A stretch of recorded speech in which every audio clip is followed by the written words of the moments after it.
하나님께서 오늘 우리에게 주시는 말씀은 마가복음 5장 1절에서 20절 말씀입니다. 오늘도 저와 여러분이 함께 한 절씩 교독하도록 하겠습니다. 제가 먼저 읽겠습니다. 예수께서 바다 건너편 거라사인의 지방에 이르러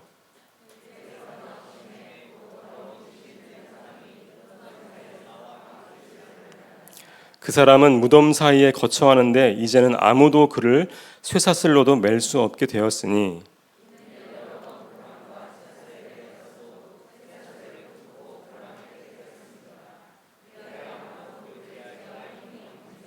밤낮 무덤 사이에서나 산에서나 늘 소리 지르며 돌로 자기 몸을 해치고 있었더라. 큰 소리로 부르짖어 이르되 지극히 높으신 하나님의 아들 예수여, 나와 당신이 무슨 상관이 있나이까? 원하건대 하나님 앞에 맹세하고 나를 괴롭히지 마옵소서 하니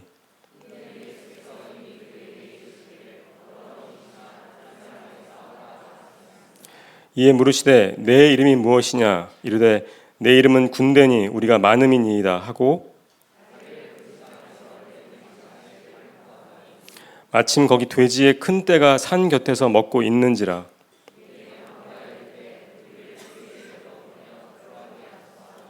허락하신데 더러운 귀신들이 나와서 돼지에게로 들어가매 거의 2,000마리 되는 떼가 바다를 향하여 비탈로 내리달아 바다에서 몰사하거늘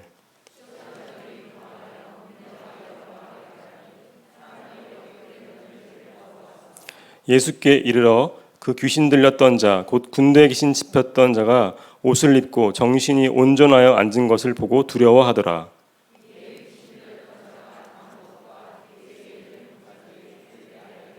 그들이 예수께 그 지방에서 떠나시기를 간구하더라.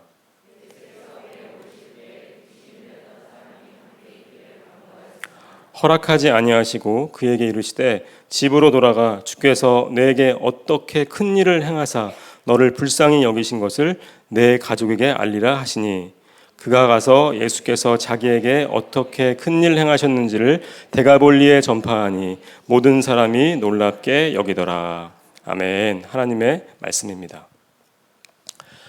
오늘은 무명의 믿음의 용사들 시리즈 설교 두 번째 시간으로 전도자가 된 거라사 광인이라는 제목의 말씀을 함께 나누고자 합니다.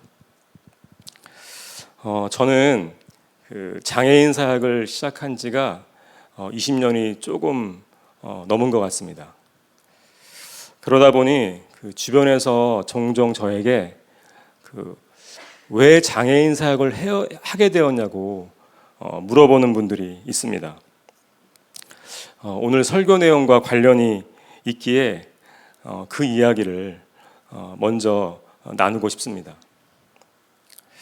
어린 시절 저는 그 병원을 내 집 드나들듯이 다닐 정도로 몸이 참 약했습니다. 특히 눈이 많이 안 좋았는데요. 그래서 두꺼운 안경을 끼고 다녔습니다. 제가 초등학교 다닐 때는 안경을 끼고 다니는 아이들이 별로 없어서 반 아이들이 저를 두꺼운 안경을 끼고 있으니까 안경제비라고 이렇게 놀리곤 했습니다. 지금은 안경제비란 말 잘 안 쓰죠. 요즘엔 안경을 다 패션으로도 쓰곤 하니까요. 가난한 집안과 약한 몸 때문에 가뜩이나 위축되어 있었던 저는 그 아이들의 놀림 때문에 더욱 소심해졌습니다. 그런 소심한 아이였기에 저는 학교에 거의 친구가 없었고 그래서 다른 사람에게 별로 관심을 두지 않는 아이였습니다. 그런데 그런 제가 관심을 갖게 된 사람이 있었습니다. 바로 우리 반에 저보다 더 약해 보이고 그리고 친구들한테 무시당하는 아이들이었습니다. 그 중에는 장애를 가진 친구도 있었습니다. 어린아이였음에도 저는 그 친구들을 보면은 제 가슴 한켠이 이렇게 아프게 저려오는 것을 느꼈습니다. 아마도 저에게 있는 아픔을 그들도 동일하게 갖고 있다고 느꼈기 때문인 것 같습니다. 고등학교 2학년이 되었을 때 저는 예수님을 인격적으로 만났고 삶의 가치관이 완전히 뒤집어졌습니다. 그 전까지는 이 강한 사람들 사이에서 어떻게든 살아남으려고 몸부림쳤는데 복음을 만난 후에는 성공과 생존이 아니라 섬기는 삶을 살아야겠다고 생각하였습니다. 특히 제가 어려서부터 약한 삶을 살았기 때문에 다른 약한 이들에 대한 마음이 참 간절했습니다. 그래서 대학에서 사회복지를 공부하고 사회복지사가 되었던 것입니다. 그런데 이 대학 졸업 후 비전을 갖고 취업했던 이 복지관의 일들은 제 마음 같지 않더라고요. 첫 직장 생활이 거의 그렇듯이 여러 가지 어려움이 많았고 실망도 컸습니다. 소심했던 저는 제 무능과 모난 성격 때문에 이렇게 직장 생활이 어려운 거라고 자책했고 결국 복지관을 그만두게 되었습니다. 사실 그 대학 입학 시험도 한 번 실패한 후에 두 번째 대학에 들어간 것이었고 그래서 사회복지를 공부하게 됐죠. 그렇게 공부해서 취업한 복지관의 직장 생활도 생각처럼 성공적이지 않았던 것입니다. 그런데 성도 여러분, 이렇게 뭔가 실패를 반복하는 것 같지만 그리고 제 기도와 달랐지만 주님은 이런 실패 같은 일들을 통해서 저를 또 다른 선한 길로 인도해 주셨습니다. 저는 복지관을 그만두고 알바를 하며 주님의 인도하심을 구했습니다.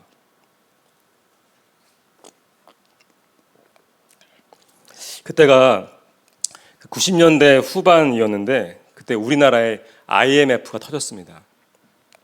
아마 젊은 분들은 IMF가 뭔지 잘 모를 수 있는데요. 국가 부도 사태 같은 겁니다.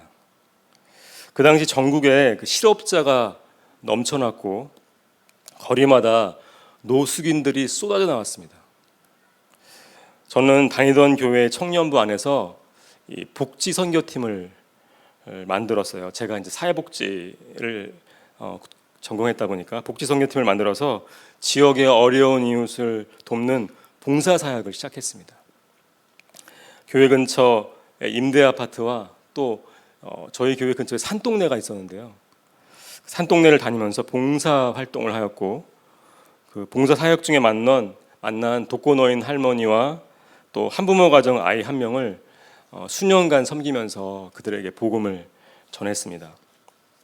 그 할머니가 교회에 한번 가고 싶다 그러시더라고요. 그래서 그 할머니를 휠체어에 태워서 굉장히 오르막길이었거든요. 교회 그 휠체어를 밀고 끌면서 할머니를 교회에 모시고 와서 예배드리고 그리고 끝나면 또 모셔다 드리고 또 임대 아파트 단지에서 만난 한 뇌병변 청년이 교회를 가고 싶어 한다 그러더라고요. 그래서 그 친구를 또 휠체어에 태워서 함께 교회로 와서 예배드리고 또 청년들과 함께 모임도 하고 그렇게 함께 예배를 드렸습니다. 저는 그런 일들이 너무 즐거웠습니다. 이렇게 봉사사역을 하며 저는 주님이 주시는 비전을 찾아갔습니다. 그러던 어느 날 제가 섬기던 교회에 장애 자녀를 둔 한 어머님이 저를 찾아오셨습니다. 제 얘기를 듣고 그 어머님은 우리 교회에 장애 학생을 위한 사랑부가 있었으면 좋겠다는 제안을 저한테 하신 것이었어요. 저는 그때까지만 해도 사랑부가 뭔지도 몰랐고 아직 20대 중반이었기 때문에 이런 부서를 어떻게 만들어야 되는지 알 수가 없었습니다. 그러나 이 장애 자녀를 둔 그 어머님의 간절한 얘기를 듣고 주님 주신 마음에 순종했습니다. 그래서 이 부서를 어떻게 만들어야 되는지 수소문하고 다녔습니다. 여러 연구소도 가보고 또 다른 사랑부 사역을 미리 하는 교회도 탐방했습니다. 그리고 청년부 목사님을 찾아가서 허락을 받고 청년들을 모집해서 사랑부 교사로 세웠습니다. 사역자가 없었기 때문에 이 사랑부 예배 설교는 제가 무허가 설교자로 그냥 되지도 않는 소리를 그냥 막 설교를 했던 것 같아요. 지금 생각해 보면은. 장애아이 3명과 청년 교사 4명으로 시작된 사랑부는 교회 예산 지원도 없이 청년 교사들이 회비를 내서 운영했습니다.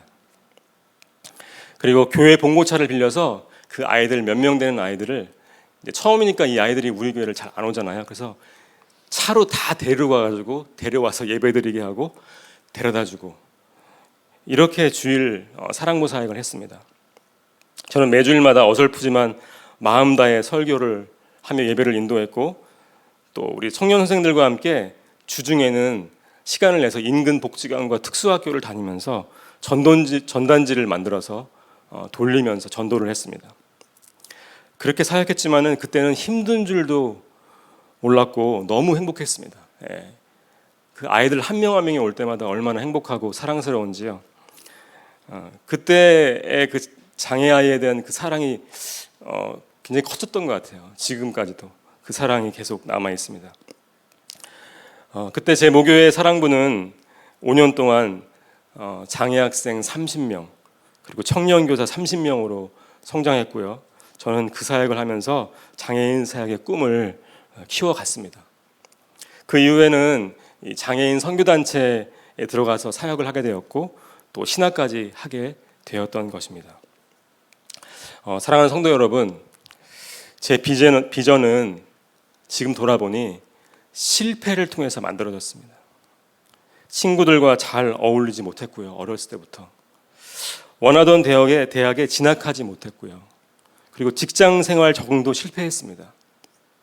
그러나 이 실패를 통해 주님은 제가 가야 할 길, 그리고 당신이 기뻐하시는 길로 저를 인도하셨습니다.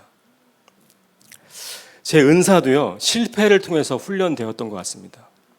어린 시절 가난과 약함으로 갖게 된 그 소심한 마음, 내성적인 마음, 이런 이 소심함이 오히려 다른 이들의 약함을 공감하는 은사가 되었던 것 같습니다. 평생 잔병 치레를 많이 한 경험은 제가 5년간 호스피스 사역을 했었는데 호스피스 사역을 하면서 만난 그 암 환우들의 아픔을 더 잘 이해하게 하였습니다. 그리고 청년 시절 반복적인 죄로 무너지고 또 미디어 중독으로 인한 제 실패의 경험은요, 지금 만나는 주목자님들의 중독과 반복적인 실패를 정죄가 아닌 긍휼의 마음으로 보게 하였습니다.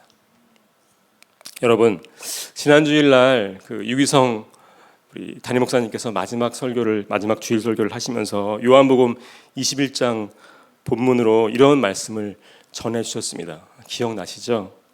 하나님은 실패자만 사용하십니다. 실패자만 사용하신다. 왜냐하면 그들의 실패는 오히려 하나님의 영광을 드러내기 때문입니다. 주님은 우리의 실패와 약함을 비전과 은사로 사용하십니다. 그 이유는 내 능력이 아닌 하나님의 능력으로만 일하게 하시려는 것이고요. 내 자랑이 아닌 오직 하나님만 자랑하게 하시려는 것입니다. 그것이 실패자만 사용하시는 이유이십니다. 고린도후서 12장 9절 말씀입니다. 그러나 주님께서는 내게 이렇게 말씀하셨습니다. 내 은혜가 내게 족하다. 내 능력은 약한 데서 완전하게 된다. 그러므로 그리스도의 능력이 내게 머무르게 하기 위하여 나는 더욱더 기쁜 마음으로 내 약점을 자랑하려고 합니다.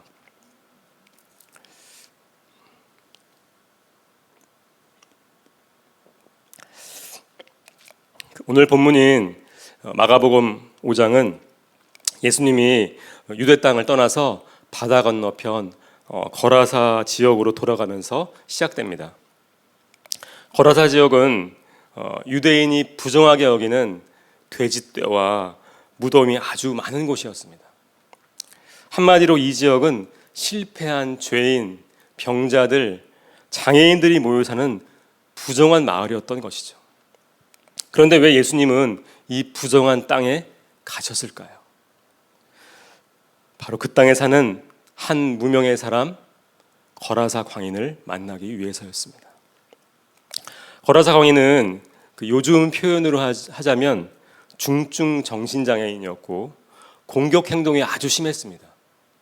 사람들이 그를 쇠사슬로 결박해 놓았지만 그는 모든 쇠사슬을 끊어버리고 그리고 돌로 자신의 몸을 자해하였던 사람입니다. 그리고 더러운 무덤 사이에서 살았습니다. 부모와 친구들은 그를 모두 떠났고 동네 사람들도 그가 없어지기를 바랬습니다.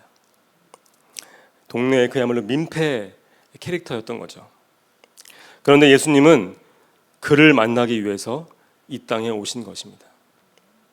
예수님은 그 땅에 도착하자마자 그 거라사 광인을 바로 고쳐주셨어요. 그리고 악에서 자유하게 하셨습니다. 그리고 그를 오랫동안 괴롭히던 악한 영들을 돼지떼에게로 보내셔서 그는 살리셨고 돼지떼는 모두 바다에 몰살되었습니다. 이 소식을 들은 동네 사람들이 이 놀라운 현장에 몰려왔습니다. 그들은 이 광인의 치유를 기뻐하지 않았어요. 평소에도 별로 그를 좋아하지 않았으니까요. 오히려 그들은 자신들의 돼지떼가 몰살당한 것으로 인해서 크게 속상해했습니다. 광인은 안중에 없었고 돼지떼가 몰살당한 것 때문에 너무 속상해했어요. 왜냐하면 돼지떼는 그들의 주요한 생계 수단이었기 때문이죠. 그래서 그들은 예수님에게 자기 동네를 떠나달라고 요청합니다. 예수님과 함께 있는 것이 자기들에게 손해라고 판단했기에 진정한 복이신 예수님을 쫓아낸 것입니다. 5장 16절에서 17절입니다. 처음부터 이 일을 본 사람들은 귀신 들렸던 사람에게 일어난 일과 돼지떼에게 일어난 일을 그들에게 이야기하였다. 그러자 그들은 예수께 자기네 지역을 떠나달라고 간청하였다. 주님의 관심사와 우리 관심사가 다를 때가 너무 많습니다. 주님은 우리가 관심 갖지 않는 낮고 천한 것들에게 관심이 많으십니다. 우리가 손해라고 생각하는 것을 주님은 유익하다 하시는 것도 많습니다. 주님은 경제적이거나 효율적인 분이 아니세요. 그래서 거라사 지역 사람들은 주님의 관심과 깊은 뜻을 이해하지도 받아들이지도 못했던 것입니다. 이 회복된 거라사 광인은 그 마을에서 환영받지 못한 존재였기에 자신을 고치신 예수님을 따라가겠다고 요청합니다. 그는 비참했던 자신을 구원해준 예수님에게 삶의 전부를 드리고 싶어 했습니다. 놀라운 것은 그의 이 마음이 바로 주님께서 이 땅에서 그토록 찾으셨던 전심의 마음이었던 것입니다. 예수님이 그토록 이 땅에서 만나고 싶었던 전심의 마음. 그동안 예수님을 찾아왔던 많은 이들이 있었습니다. 율법을 철저히 지키며 영생을 소망했던 부자 관원, 그리고 거듭남을 머리로 이해하려 했던 니고데모. 그러나 그들은 이 전심의 마음을 갖지 못했기에 예수님을 따르지 못했습니다. 그런데 놀랍게도 가장 비참한 실패자였던 이 거라사 광인은 이 전심의 마음, 즉 거듭난 마음을 갖게 된 것입니다. 예수님은 당신을 따르겠다는 이 거라사 광인의 간청을 허락하지 않으시고 그를 자신이 살던 마을에 선교사로 보내십니다. 그래서 그는 데가볼리라 이름하는 10개의 마을을 다니면서 그가 만난 복음을 증거하였습니다. 5장 19절에서 20절입니다. 그러나 예수께서는 허락하지 않으시고 그에게 말씀하셨다. 내 집으로 가서 가족에게 주님께서 너에게 큰 은혜를 베푸셔서 너를 불쌍히 여겨주신 일을 이야기하여라. 그는 떠나가서 예수께서 자기에게 하신 일을 데가볼리에 전파하였다. 그러하니 사람들이 다 놀랐다. 이 데가볼리에는 거라사 광인처럼 비참한 삶을 살던 사람들이 많이 있었습니다. 그래서 예수님은 거라사 광인을 그들에게 보내어 복음을 증거하게 하였습니다. 왜냐하면 광인 자신도 비참한 삶을 살던 사람이기에 다른 사람의 아픔을 공감할 수 있었기 때문이죠. 그리고 사람들은 광인이 전하는 복음이 그의 것이 아니라 하나님으로부터 온 것임을 알았습니다. 왜냐? 그 광인은 아무것도 자랑할 것이 없는 실패자였기 때문이죠. 반면에 하나님의 큰 은혜를 받았으나 주님께 쓰임받지 못하는 사람도 있습니다. 그들은 놀랍게도 우리의 기대를 한 몸에 받고 있는 성공하는 능력을 가진 사람들입니다. 오늘 본문인 이 마가복음 5장은 거라사 광인 이야기 뒤에 바로 이어서 회당장 야이로의 이야기가 이어집니다. 이 앞뒤 이야기는 깊은 연관성을 갖고 있으며 이를 통해 우리에게 중요한 메시지를 전하고 있습니다. 야이로는 회당장으로 그 지역에서 존경받는 성공한 사람이었고 예수님에 대한 믿음도 있었던 사람입니다. 그런 그가 딸이 죽을 병에 걸리게 되자 거라사 지역에서 돌아오신 예수님을 자신의 딸을 고쳐달라며 집으로 초청하였던 것입니다. 예수님은 그의 요청을 듣고 그의 집으로 향하였습니다. 그런데 그의 집에 가는 길목에서 성경은 또 한 사람의 무명의 믿음의 사람을 우리에게 소개합니다. 그가 누구일까요? 자신의 병 때문에 12년 동안 의사들에게 고통받고 정작 치료는 계속 실패를 경험한 바로 혈루증 앓는 여인입니다. 그녀의 혈루증도 부정한 질병으로 취급되었기에 그녀는 오랫동안 유대인들에게 멸시받고 천대받으며 살아왔습니다. 부정한 여인이었던 그녀는 사람들이 모인 곳에 올 수 없었지만 용기를 내서 사람들에게 둘러싸여 있던 예수님 곁으로 다가왔습니다. 그녀의 아픈 실패들이 그녀로 하여금 이런 절박한 믿음을 갖게 한 것입니다. 그녀는 예수님의 옷자락에 손만 대어도 낫겠다는 간절한 믿음으로 예수님 옷에 손을 대었고 자그마치 12년 동안 그를 괴롭히던 병에서 노임을 받게 되었습니다. 5장 30절 34절입니다. 예수께서는 곧 자기에게서 능력이 나간 것을 몸으로 느끼시고 무리 가운데서 돌아서서 누가 내 옷에 손을 대었느냐 하고 물으셨다. 그러자 예수께서 그 여자에게 말씀하셨다. 딸아, 내 믿음이 너를 구원하였다. 안심하고 가거라. 그리고 이 병에서 벗어나서 건강하여라. 예수님은요, 이 일을 일부러 드러내셨습니다. 이 일을 통해서 그녀의 이 간절한 믿음이 사람들에게 증거되기를 원하셨기 때문이죠.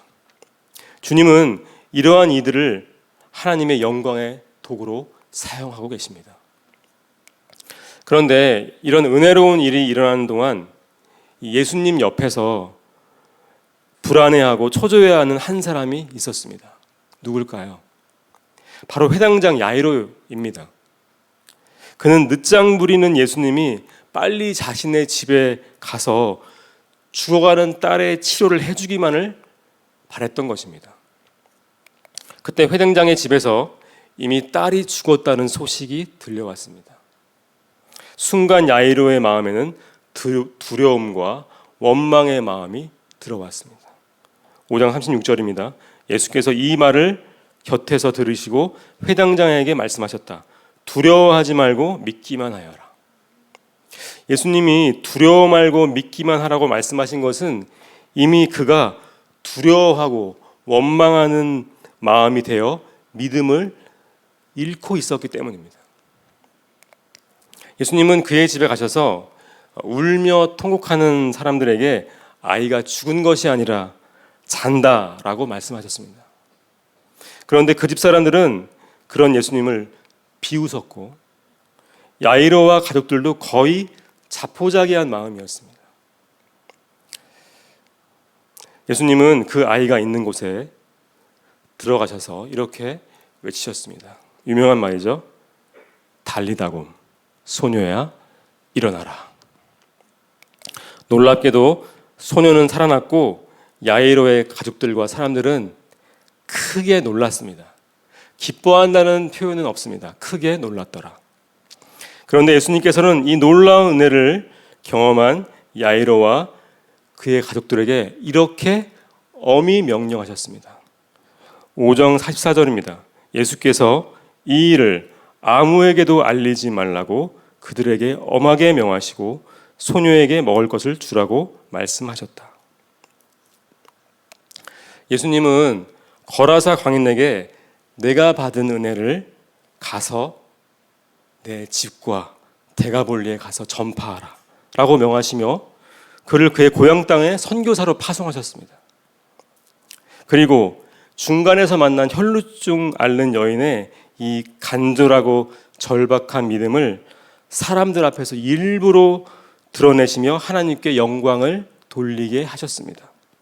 그런데 왜 예수님께서 회당장 야이로에게는 그가 받은 은혜를 아무에게도 말하지 못하게 하셨을까요? 회당장 야이로는 성공한 사람이었고 공동체 내에서 칭찬받는 사람이었습니다. 그런 그가 약해진 믿음으로 이 기적을 경험했기에 그는 이 은혜가 아닌 자신의 성공당 중에 하나로 사용했을 것입니다. 예수님은 하나님의 은혜보다 자신의 능력과 성공을 더 드러내고 싶어하는 사람을 사용하지 않으십니다. 거라사 광인과 혈루증 여인처럼 자신의 실패와 무능 때문에 오직 복음의 능력과 하나님의 영광만 드러내는 사람을 주님은 사용하십니다. 상처 입은 치유자라는 제목의 책이 있습니다.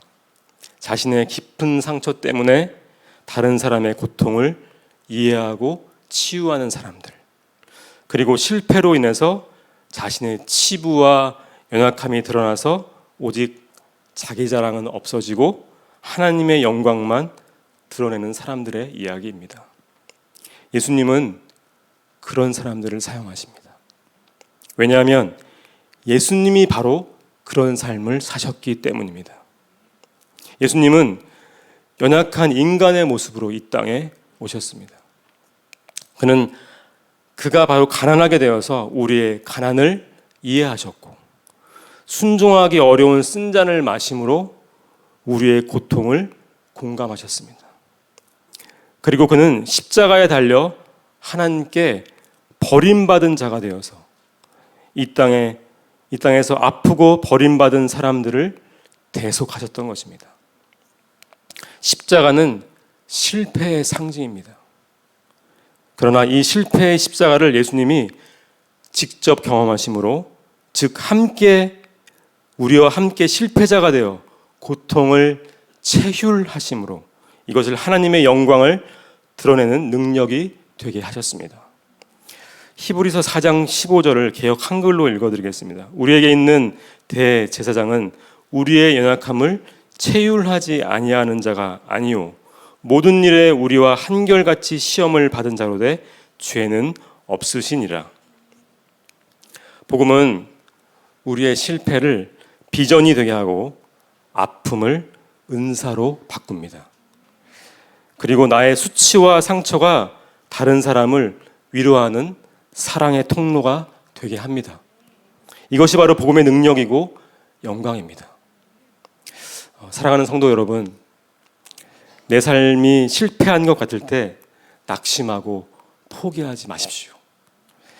우리를 사랑하시되 끝까지 사랑하시는 하나님은 지금 우리가 당하는 실패와 아픔을 오히려 당신의 영광을 위한 도구로 반드시 사용하실 것입니다. 그 주님을 끝까지 신뢰하시기를 축복합니다. 지금의 실패 뒤에 숨겨져 있는 이 하나님의 놀라운 역사를 기대하시는 여러분들 되시기를 예수님의 이름으로 축복합니다. 우리 다 같이 찬양하신 후에 합심해서 기도할 텐데요. 우리 오직 주의 사랑에 매여라는 찬양 같이 하나님께 올려드리겠습니다.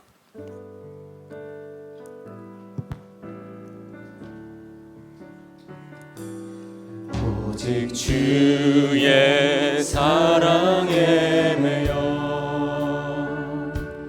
내 영 기뻐 노래합니다. 이 소망의 언덕 기쁨의 땅에서 주께 사랑 드립니다. 오직 주의 임재 아래 갇혀 내 영 기뻐 찬양합니다. 이 소명의 언덕 거룩한 땅에서 주께 경배드립니다. 주께서 주신 모든 은혜 나는 말할 수 없네. 내 영혼 즐거이 주 따르렵니다. 주께 내 삶 드립니다. 오직 주의 사랑을 오직 주의 사랑에 매여 내 영 기뻐 노래합니다. 이 소망의 언덕 기쁨의 땅에서 주께 사랑 드립니다. 오직 주의 임재 안에 갇혀 내 영 기뻐 찬양합니다. 이 소명의 언덕 거룩한 땅에서 주께 경배드립니다. 주께서 주신 모든 은혜 나는 말할 수 없네. 내 영혼 즐거이 주 따르렵니다. 주께 내 삶 드리 주께서 주신 모든 은혜 주께서 주신 모든 은혜 나는 말할 수 없네. 내 영혼 즐거이 주 따르렵니다. 주께 내 삶 드립니다. 우리 함께 오늘 주신 말씀을 붙잡고 두 번에 나누어서 기도하겠습니다. 첫 번째로 기도할 때 우리의 실패와 약함을 통해 주님이 주시는 비전과 은사를 보게 하여 주옵소서. 그래서 나와 같은 실패와 아픔을 가진 이들에게 내가 만난 이 놀라운 하나님의 긍휼과 생명을 평생 전하며 살게 하여 주옵소서. 우리 다 같이 사랑하는 주님의 이름 부르고 함께 기도하겠습니다. 주여! 하나님, 우리의 실패와 약함을 통해 주님이 주신 비전과 은사를 보게 하여 주옵소서. 실패가 낙심과 좌절할 일이 아니고 하나님이 나를 사용하시는 놀라운 우리를 사용하시고 우리를 훈련시키는 하나님의 놀라운 은혜의 동력임을 알게 하여 주옵소서. 약함이 우리를 아버지 주 하나님의 놀라운 은사로 인도하신 하나님의 놀라운 역사임을 보게 하여 주옵소서. 하나님, 실패와 아버지 하나님 주 실패와 아버지 약함을 통해서 하나님의 놀라운 나를 향한 비전과 은사와 소명을 깨닫게 하여 주셨고 이 일을 통해서 아버지는 고라사 강인처럼 홀로 중하는 여인처럼 하나님의 놀라운 은혜와 그 사랑을 평생 자랑하며 하나님만 자랑하고 하나님의 능력을 아버지 사용하는 내 힘과 내 능력과 내 열심과 내 교만이 아니라 오직 하나님의 능력과 내 사랑을 자랑하고 오직 그 하나님의 은혜와 사랑을 아버지 평생 아버지 하나님 주 연약한 이들에게 나와 같이 실패와 불행한 이들에게 흘려보내는 삶을 살게 하여 주옵소서. 오 하나님 어디든 내가 만난 그들과 생명을 평생처럼 살게 하여 주옵소서. 오 하나님 그 은혜와 그 사랑과 그 능력으로 평생을 아버지 하나님 내가 받은 사랑을 내가 받은 그 놀라운 역사를 평생처럼 살 수 있는 내가 되게 하여 놀라운 역사. 오 하나님 주여 주님 어머니 하시니 감사합니다. 오 하나님 감사합니다.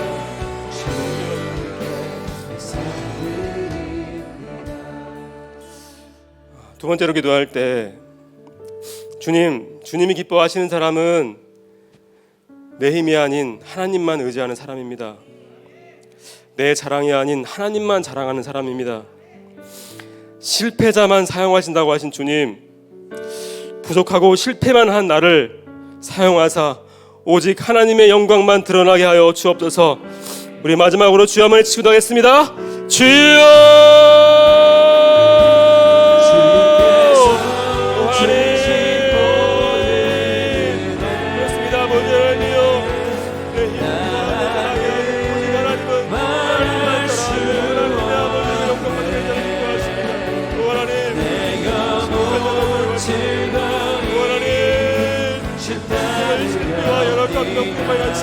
하나님 나를 사용하사 오직 하나님의 영광만 드러내게 하여 주옵소서. 오직 하나님의 아버지 주여 영광 찬양만 드러내게 하여 주옵소서.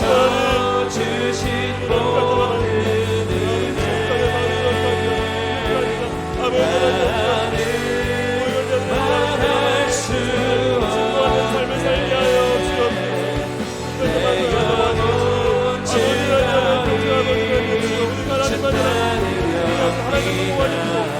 하나님은 강하시고 아버지 날마다 들어오라. 하나님은 아버지 영원히 건치 않으시고 영원히 날 통해 당신이 일어나시는 것을 믿사옵나이다. 우리가 날 신뢰하고 신뢰하며 나의 싸우리 주여 우리를 사용하여 주옵소서. 오 하나님